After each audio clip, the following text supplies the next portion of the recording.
तो दोस्तों रिसेंटली अभी मैंने फुल लेंथ टेस्ट एसए का कंडक्ट किया था हमारे उन बच्चों के लिए जो कि हमारे एसए कोर्स में इनरोल्ड हैं।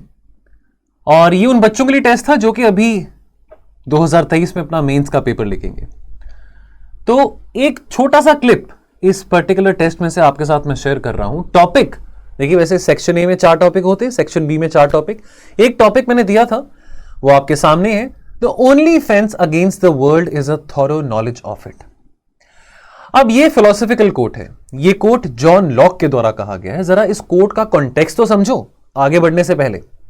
कोट का कॉन्टेक्स्ट क्या है? वो कोट ये कहना चाह रहा है, जॉन लॉक ये कहना चाह रहे हैं कि अपने आप को शील्ड करने के लिए, अपने आप को शील्ड करने के लिए against the challenges which are prevalent in the world today, आपको अपने आप के बारे और अपने समाज के बारे ज्ञान होना, नॉलेज होना बहुत ज्यादा जरूरी है।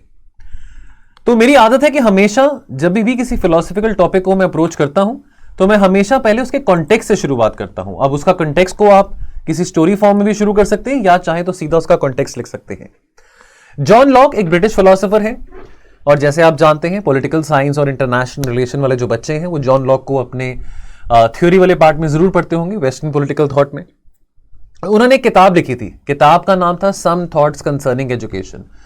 और वहां पे जॉन लॉक कहते हैं कि सबसे अच्छा तरीका एक नौजवान को तैयार करने के लिए, जो एक नौजवान व्यक्ति है आने वाले समय में जो भी वो चैलेंजेस फेस करेगा लाइफ में, तो सबसे अच्छा तरीका उसको प्रिपेयर करने के लिए है थ्रू एजुकेशन, थरो एजुकेशन, चाहे वो साइंस में हो चाहे वो लिबरल आर्ट्स में हो।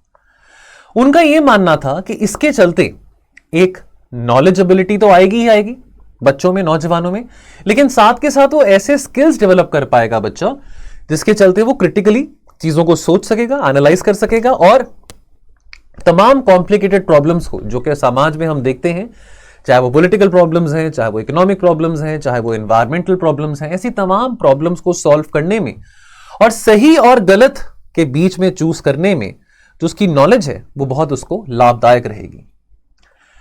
लॉक का ये कोट सजेस्ट करता है कि सबसे अच्छा तरीका अपने आप को बचाने का from the dangers of the world is to understand as well as possible. जितना आप अपनी दुनिया को, जितना भी जिस फील्ड में आप काम कर रहे हैं उस फील्ड को जितना भी अच्छे तरीके से आप समझ सकें उतना कम है। इसका मतलब यह है कि हम भिन्न भिन्न प्रकार के जो कल्चर्स हैं, लोगों के जो रीति रिवाज हैं, उनको हम समझें। कितने तरह के पॉलिटिकल सिस्टम्स दुनिया में एग्जिस्ट करते हैं, कितने किस्म के लोग यहां पे एग्जिस्ट करते हैं, क्या क्या उनके रीति रिवाज रहते हैं। और इसके चलते अगर हम लोगों के एक्सपीरियंसेस को, लोगों के कल्चर्स को अगर हम समझ पाएंगे तो इससे हम एक कोऑपरेटिव माहौल में दुनिया में काम कर सकेंगे। अब ये तो कॉन्टेक्स्ट ऑफ द कोट है कि जाने कि जो बात जॉन लॉक कहना चाहते थे। जॉन लॉक, अब ऑब्वियसली ये बात 17th सेंचुरी की है, 18th सेंचुरी की है, लेकिन आज के टाइम पे ये कोट अगर हमको ऐसे में पूछा जाता है तो कैसे हम इसके मल्टीपल डायमेंशंस एक्सप्लोर कर सकते हैं। सारे के सारे डायमेंशंस तो मैं नहीं बताऊंगा क्योंकि फिर बाद में बच्चे कहेंगे जिन्होंने पेड कोर्स लिया कि सर आपने तो पूरा का पूरा जो टेस्ट था वो सबके सामने आपने रख दिया।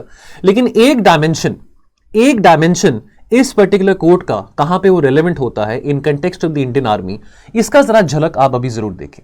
Thank you. अगर हम बात करें 1971 वॉर अगेंस्ट पाकिस्तान की, तो नॉलेज ने यहां पे भी मदद किया।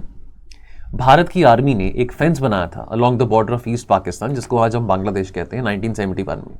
तो आप देख रहे हैं कि हम डिफरेंट डायमेंशंस को यहां पे अंडरस्टैंड कर रहे हैं।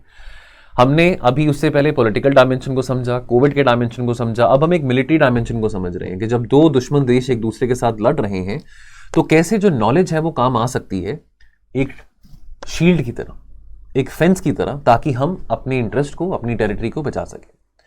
1971 की लड़ाई में भारत की आर्मी ने एक फेंस बिल्ड किया था along the border with east Pakistan, ताकि जो इन्फिल्ट्रेशन है of the Pakistani troops and the irregular forces into east Pakistan वो ना हो सके।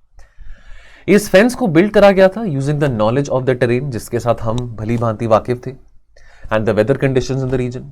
भारत की सेना ने, भारत की आर्मी ने that also used the knowledge of the Pakistani military tactics, ताकि हम फेंस को इस तरीके से डिजाइन कर सके जो कि पाकिस्तानियों के लिए बहुत मुश्किल होगा बूझ पाना और उसको ब्रीच कर पाना। इस फेंस को 2 फेजेस में बिल्ड किया गया था। जो पहला फेज था that was completed in 1971 before the start of the war, and the second phase was completed after the end of the war, जब इंडिया ने ईस्ट पाकिस्तान यानी कि बांग्लादेश को लिबरेट कराया। यह फेंस एक बहुत बड़ा कारण बना था भारत को जो जीत हासिल हुई थी इस लड़ाई में पाकिस्तान के विरुद्ध, और इसके चलते इस फेंस ने मदद करी कि पाकिस्तानी जो थे वो अपनी फर्दर रीइंफोर्समेंट्स बांग्लादेश में नहीं भेज सकते थे। ये फेंस बनाना एक बहुत बड़ा साइकोलॉजिकल ब्लो भी था टू द पाकिस्तानीज। पाकिस्तान ने हमेशा ये सोचा था कि जो ईस्ट पाकिस्तान है वो वेस्ट पाकिस्तान का ही हिस्सा है, ऑल्दो ज्योग्राफी और कल्चर और लैंग्वेज वो बहुत सेपरेट था, because geographically East Pakistan was not contiguous to the West Pakistan. और ये जो फेंस था जो कि भारत की आर्मी ने बनाया था, ये एक सिंबल था भारत की डिटर्मिनेशन का to separate East Pakistan from Pakistan. The fence also made it clear to the Pakistanis that India was not going to allow them to retake East Pakistan by force. जो फेंस था along the India Bangladesh border, ये आज भी use किया जाता है। तो ये सिंबल है भारत की विक्ट्री का in the 1971 war and the separation of east Pakistan from Pakistan. तो ये रिमाइंडर है of the importance of knowledge in warfare. अपने दुश्मन को कमजोर नहीं समझना चाहिए, चाहे वो पाकिस्तान है, चाहे वो चाइना है, चाहे वो यूक्रेन है, चाहे वो रशिया है, जो मर्जी दुश्मन हो, लेकिन अपने दुश्मन की कमजोरियों और स्ट्रेंथ के बारे आपको पता होना बहुत जरूरी है यदि आपने एक लड़ाई में अपने दुश्मन के विरुद्ध जीतना है। तो अगेन पॉइंट क्या यहां पे आता है? पॉइंट ये आता है कि knowledge acted as a fence against the Pakistan army back in 1971। So आप देख रहे हैं कि इस कोटेशन के डायमेंशन जो है वो हम कई प्रकार से बना सकते हैं। ये अब आपकी इनोवेशन है। अब आप उसको एक ही डायमेंशन तक सीमित रखना चाहें तो ऐसा तो नहीं है कि एग्जामिनर आपको मार्क्स नहीं देगा, एग्जामिनर आपको मार्क्स देगा लेकिन शायद कम मार्क्स मिले। लेकिन जितना ही उस डायमेंशन को और आप एक्सप्लोर कर पाएंगे, जितने मल्टीपल डायमेंशंस आप लेके आ पाएंगे, उतना आपका जो एसे है एग्जामिनर को पढ़ने में मजा आएगा, क्योंकि अल्टीमेटली मजा एग्जामिनर को आना चाहिए पढ़ने के लिए। तो अभी आपने देखा जो हमने डायमेंशन डिस्कस किया इंडिया पाकिस्तान की लड़ाई का 1971 कि केवल बल के बलबूते पे नहीं लेकिन बुद्धि के बलबूते पे भी भारत ने वो विजय प्राप्त करी अगेंस्ट पाकिस्तान। यानी कि हमको, मैंने ये बात पहले भी कही थी, फिर रिपीट करूंगा कि हमको, अगर हम इस कोड की बात कर रहे हैं, थरो नॉलेज की बात हो रही है, तो हमने जो भी चैलेंज स्वीकार किया है, जिस भी फील्ड में हम काम कर रहे हैं, वो हो सकता है वो आईटी की फील्ड हो सकता है कि आप आईएएस ऑफिसर हो सकता है कि आप एक टीचर हो, व्हाटएवर फील्ड इट इज, या आप आर्मी में हैं, आपको अपने प्रोफेशन से जुड़ी सारी बातों के बारे में पता होना चाहिए। आपकी कमजोरी और आपकी मजबूती क्या है, और आपके ओपोनेंट की जो मजबूती है और कमजोरी है वो क्या है, उसके बारे में आपको पता होना चाहिए। तो दोस्तों एक पर्टिकुलर टॉपिक था जिसकी डिस्कशन का एक छोटा सा पार्ट आपने देखा है। इसी तरह से ऐसे बहुत सारे टॉपिक विस्तार में हम डिस्कस करते हैं। SA for UPSC 2024, now this is a call for all the students जो कि अगले साल अपना अटेम्प्ट देंगे और जो कि लुक फॉरवर्ड कर रहे हैं अगले साल मेंस देने के लिए। ऑलरेडी हमारा जो बैच 2 है एसे राइटिंग का वो शुरू हो चुका है।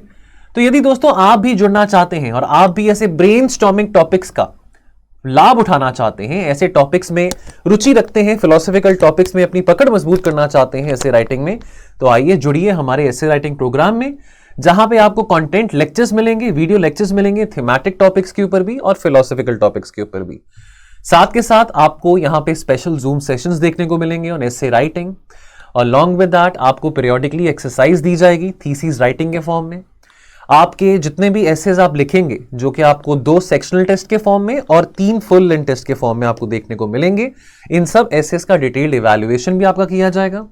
पर्सनली इस प्रोग्राम को मैं लीड कर रहा हूं, मेरा नाम है कुबेर। तो आप सब जो कि स्लीपी क्लासेस से जुड़े हैं काफी अरसे से, तो आप जानते होंगे कि मैं इंटरनेशनल रिलेशंस भी पढ़ाता हूं, इंटरनल सिक्योरिटी भी पढ़ाता हूं और एसए का मॉड्यूल भी लीड कर रहा हूं। तो आपको मेरे द्वारा यहां पे पर्सनल मेंटरशिप मिलेगी। और ये बात आपको मैं दावे से कह सकता हूं कि जो एसए का प्रोग्राम है स्लीपी क्लासेस का, ये जो कंटेंट मैंने बनाया है, इस लेवल का आपको कंटेंट या इस लेवल की मेंटरशिप आपको और कहीं नहीं मिलने वाली है। तो अगर आप भी सपना रखते हैं कि आप 140 प्लस मार्क्स एसए में लेके आना चाहते हैं और आप अपनी एनालिटिकल एबिलिटीज को और शार्प करना चाहते हैं, तो आइए इस कोर्स में जुड़िए और मिलेंगे बहुत जल्द ऐसे और वीडियोस में। Thank you so much.